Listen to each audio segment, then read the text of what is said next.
Pagbutang og ngipon sa pagpatuman sa balaod, kini matud pa ang gikinahanglan sa nasod. Sigon ni Arwin Adila, aron nga mas masinati sa lungsuranon ang kahadlok sa pagbuhat og dili maayo sama sa pagpanglugos. Alang kay Arwin, dagang resolusyon man o sugyot ang ginaduso sa mga mambabalaod. Kung kini hinay ang pagpatuman, wala gihapoy resulta gumikan sa paghatag og tsansa sa mga individual sa paghimo og krimen. Ang mga tao man gud na nagahimo sa amo sina nga krimen daw wala sang maayo nga huna-huna ba, wala sang tagipusoon.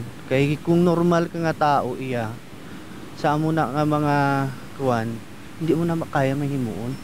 Sa nakita naton abi halos mga bata ang ginarape, wala pa sa tama nga pag-iisip ng mga bata ba tungod sa mga tao nga wala maayos ang huna-huna tungod sa drugs o kaya sa halin sa makahulubog ng mga ilimnon kag nahimo nila ang mga bagay. Ang mga tao sina muna mo dapat bitayon gid. Kahibaluan nga giduso ni Senator Robin Padilla ang pagpatuman og mas bugat nga silot kon death penalty sa mga malambigit sa pagpanglugos, babae man o lalaki ang biktima niini. Sa Senate Bill number 277 kun ang pag-amendar sa Republic Act A353 o ang anti-rape law, katuyuan niini aron mas masiguro sumala pa nga ang balaod, mas lig-on, mas gender responsive ug progresibo ilabi na sa karong panahon. Migula sa pagtuon sa Council for Welfare of Children o United Nations Children's Fund ni atong 2017 nga sagad kalalakin-an, edad 13 hangtod 24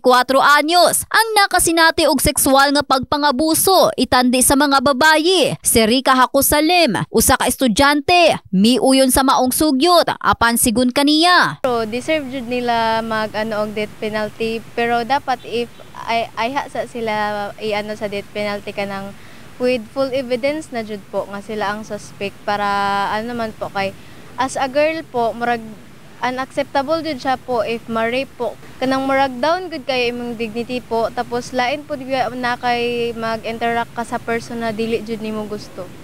Doon naman tayo balaod nga andam nga kanang musilot kanila. Pero kung depende man guna sa sitwasyon kung brutal jud kay pagkakuan, siyempre makahuna-huna jud ang relatives nga ay agi na lang sa ingon ana.